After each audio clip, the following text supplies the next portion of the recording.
Bien, el tema del día de hoy en Historia Universal se titula El periodo de entreguerras. Evidentemente, nos referimos al periodo comprendido desde el final de la Primera Guerra Mundial, en 1914, no, el final que fue en 1918, hasta el inicio de la Segunda Guerra, que fue en 1939. Ese es el periodo de entreguerras. Durante ese periodo vamos a ver lo más importante que aconteció en la Unión Soviética, en Japón, en Inglaterra, Francia y Estados Unidos. Italia y Alemania lo veremos en próximas sesiones. Así que rápidamente veamos pues qué pasó primero con el gigante euroasiático, con la Unión Soviética. ¿Sí? Como ya sabes, del año pasado lo hemos visto, en la antigua Rusia, en 1917, durante la Primera Guerra Mundial, o casi ya al final de la Primera Guerra Mundial, estalla la revolución, ¿no?, de 1917 en Rusia, que tiene dos etapas, la de febrero y la de octubre. No vamos a ver la revolución rusa ahorita, pero sí qué pasó con Rusia desde que llega al poder Lenin. Lenin lideró la revolución de octubre, la revolución de los bolcheviques, ¿sí? Y asume el poder de Rusia, transformándola en la Unión de Repúblicas Socialistas Soviéticas, o simplemente la URSS, ¿correcto? Pero Lenin, lamentablemente para él, muere a los pocos años de llegar al poder, pero más importante es de que él no deja un sucesor claro que lo iba a reemplazar. Y aquí hay una disputa entre Trotsky, viejo, Trotsky, y el joven Joseph Stalin. No va a haber una guerra entre ambos, más que eso va a haber una disputa entre dos facciones del movimiento socialista soviético. Unos apoyarían a Trotsky y otros a Stalin. Finalmente se van a imponer los que apoyaban a Stalin y él va a llegar al poder. Y Stalin, ¿qué hace Stalin en el poder? Que duró muchos años en el poder. Stalin primero va a perseguir, a eliminar a sus opositores. A esa política se le llamó la Gran Purga. Entre ellos estaba el mismo Trotsky, que lo desterró a México, donde luego lo va a mandar a matar. Por otro lado, en el plano económico, él va a aplicar los planes quinquenales. Estoy hablando de Stalin, ya en el poder.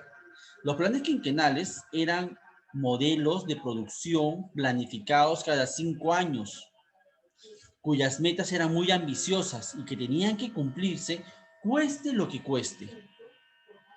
Los planes quinquenales eran una propuesta socialista al 100%, reemplazando a la NEP, a la nueva política económica que había aplicado Lenin cuando llegó al poder.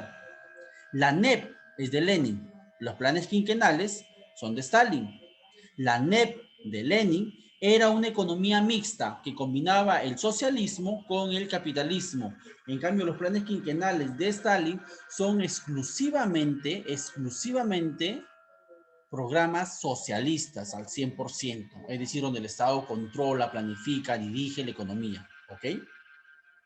Por otro lado, Stalin también hay que resaltar de que firma con la Alemania de Adolf Hitler, antes de la Segunda Guerra Mundial, el pacto de no agresión, ¿correcto? Así que esas tres básicamente son las medidas de Stalin, ¿sí? Aplica los planes quinquenales, la Gran Purga y firma el pacto de no agresión con Hitler, ¿ok? Eso en lo que respecta a la Unión Soviética, en el periodo de entreguerras. Ahora veamos a Japón. En Japón había llegado al trono el emperador Hirohito. Él llega al poder de Japón en un momento donde Japón necesitaba expandirse, conquistar tierras, porque su población estaba creciendo y su industria también. Japón durante la Primera Guerra Mundial apoyó al bando vencedor, es decir, a la Triple Entente, y como premio, en el Tratado de Versalles y en otros tratados posteriores, se le van a otorgar ciertas colonias que antes le habían pertenecido a Alemania, allá en el oriente, en el Océano Pacífico. Pero Japón necesitaba más colonias, no quedaba conforme con esto. Inicia una política entonces militarista y expansionista, pero para eso se necesita dinero. ¿Y quién va a financiar este proyecto? Las industrias, los conglomerados japoneses que tenían mucho poder, en otras palabras, la clase empresarial japonesa, agrupados en los llamados Saibatsu, van a poner el billete para que el emperador, rodeado de una élite militar, se lance a hacer diversas conquistas militares en Corea, en Manchuria, en China. Y resalta el caso de China, donde los japoneses invaden, conquistan la capital de China en aquellos años, en 1937, la ciudad de Nankín, ¿no? Hoy es Pekín, pero antes era otro, no, era otra ciudad llamada Nankín, y se cometen una atroz matanza, un genocidio por parte de las tropas invasoras japonesas contra la población civil china, donde más de 300.000 personas civiles, entre mujeres, también niños o ancianos, fueron masacrados cruelmente por las tropas japonesas. Solo la presión internacional hizo de que estas matanzas se detengan.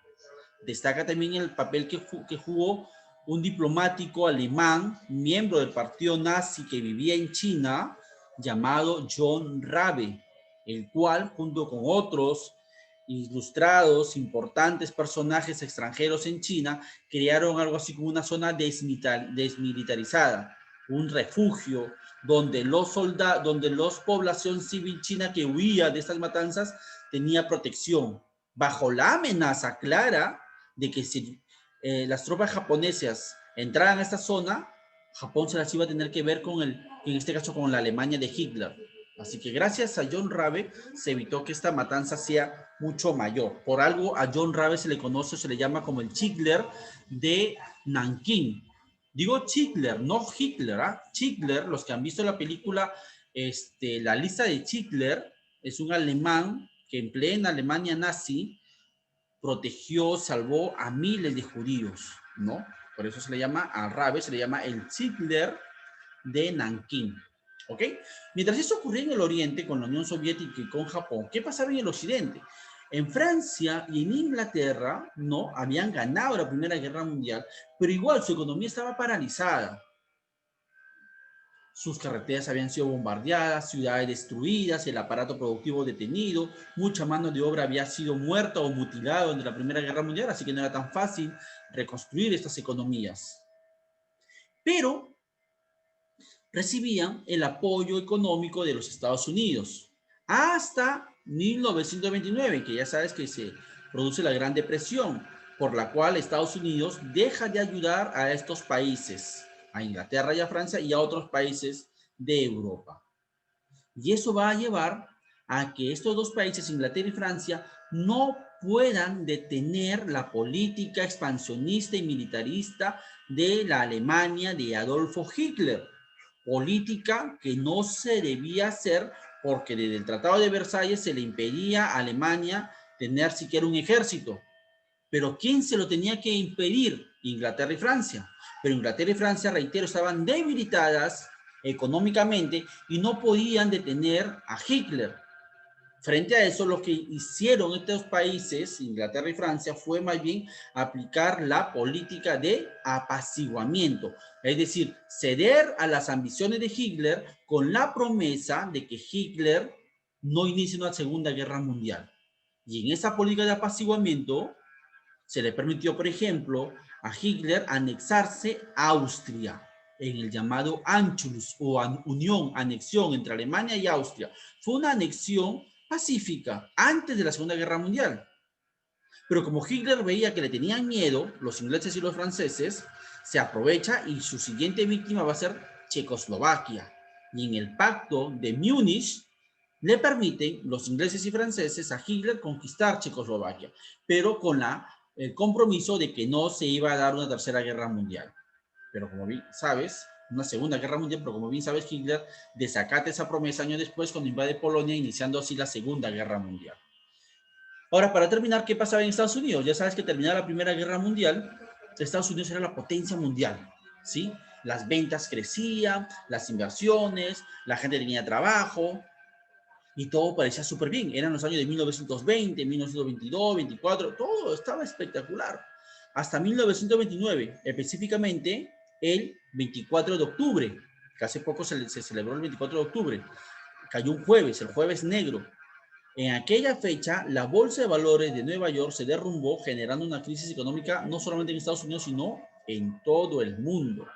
Pero ¿por qué se originó esta grave crisis económica? ¿La conocía la Gran Depresión o la crisis de Wall Street, donde se ubicaba la bolsa de valores de Nueva York? Ocurre por muchos factores. Primero veamos el hecho de que la gente en Estados Unidos en la década de 1920 era muy proclive a solicitar créditos, préstamos a los bancos, y los bancos también ofrecían créditos, ¿sí? Esperanzados en que estos créditos iban a regresar, a ser pagados, porque la gente tenía trabajo, la gente le iba bien, pero la gente ¿para qué compraba? Uno, para consumir, y eso alimentaba obviamente las industrias, había más trabajo, más empresas, pero también se usaba ese dinero para invertir en la bolsa de valores. Se compraban acciones, pero se sobredimensionaron los precios de las acciones. Una acción que valía $100 se llegaba a vender a 5 millones de dólares, porque la gente ponía plata, se endeudaba, eh, ponía bajo garantía su casa, sus ahorros, su jubilación. Los mismos bancos cogían la plata de sus ahorritas y compraban acciones, todo el mundo. Y eso ante la permisividad del gobierno de Estados Unidos. Woodrow Wilson, no era Wilson, era otro presidente que no, Hoover, Hoover era el presidente de Estados Unidos cuando estalla la Gran Depresión, y él permite esta especulación financiera, ¿no? El nivel de consumo comienza a disminuir, y eso va a generar, entre otros factores más, el inicio de esta Gran Depresión.